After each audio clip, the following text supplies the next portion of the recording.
in a village called Kakati, which is in the present Belagavi district of Karnataka. She belonged to the Lingayat community and received training in horse riding, sword fighting and archery from a young age.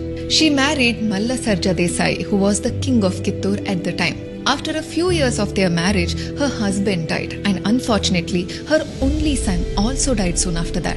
As the Queen of Kittur, Rani Chennamma adopted her relative's son Shivalingappa with the aim of making him the heir to the throne of Kittur. But the British East India Company objected to the adoption and ordered Shivalingappa to be exiled from the kingdom.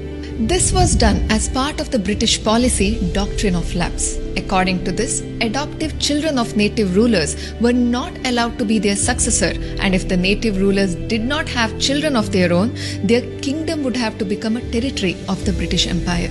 The British collector ordered Rani Chennamma to surrender her kingdom, assuming that she would easily give up. But Rani did not, and this led to the first battle between Kittur and the British. Kittur forces were well prepared and fought bravely. The British forces suffered heavy losses in this battle. The British collector was killed and 2 British officers were also taken hostages by Rani Chennamma's forces.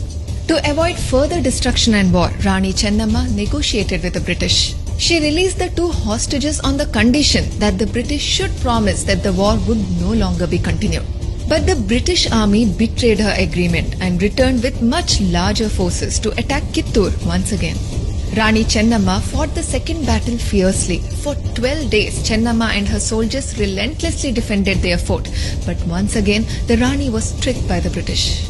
They corrupted 2 of the Indian soldiers of her own army. These corrupt soldiers betrayed Rani by mixing mud and cow dung with the gunpowder used for the cannons.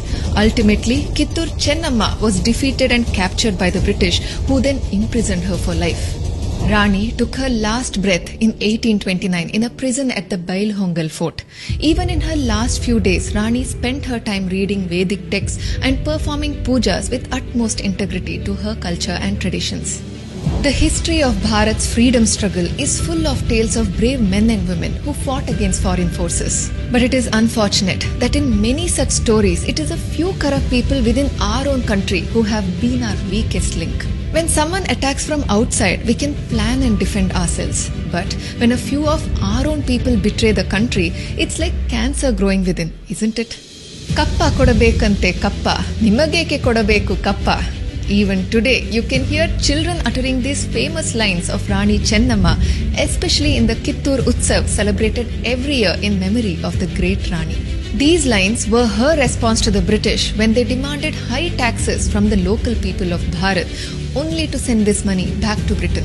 Although Rani lost that second battle, there was one more great soldier who was the commander-in-chief of Rani's army who continued her battle. It was none other than Krantiveera Sangolli Rayana.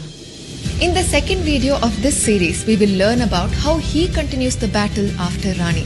Please share this story with as many people as possible, and to watch our next video, don't forget to follow Social Vani.